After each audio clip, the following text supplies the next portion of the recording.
அரசியலுக்கு கோபமே இருக்கக்கூடாது, பொறுமை வேணும். பொறுத்தார் பூமி ஆழ்வாள் தான் சொல்லிருக்குது.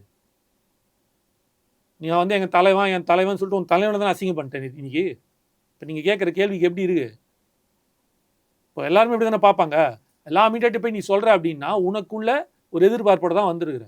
எனக்கு போஸ்டிங் வேணும், பதவி வேணும். அப்போ உனக்கு கொடுக்கலன்னா அந்த ஏமாற்றத்தோட வெளிப்பாடாக கொடுக்குற. மற்ற கட்சி கட்சியில் ஒருத்தர் உழைக்கிறனா ரொம்ப சிம்பிள்.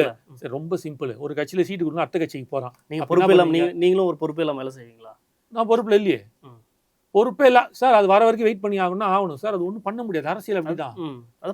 மக்கள் இயக்கத்திலேருந்து சார் 25 வருஷம் வேலை செஞ்சு ஒருத்தருக்கான என்ன பண்ணலாம்? அப்போ 25 வருஷம் வேலை செஞ்சு ஒருத்தருக்கானே அப்போ என்ன பண்ணலாம்?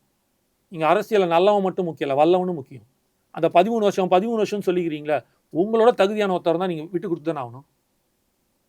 நான் தான் சொல்லிட்டேன். இப்போ உங்களோட இந்த ஒரு சின்ன பேட்டியிலையும் நீங்கள் அங்கே நடந்துகிட்ட விஷயத்திலே தெரியுது நீங்கள் எவ்வளோ முதிர்ச்சியற்ற மனிதர்னு. அப்போ உங்களுக்கு எப்படி போஸ்டிங் கொடுப்பாங்க, உங்களுக்கு எப்படி தலைவராக உட்காந்து வைப்பாங்க?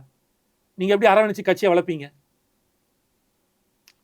உங்களுக்கு நேரம் வரும் சார். இது ஒன்று கடைசி எலெக்ஷன் இல்லை சார்.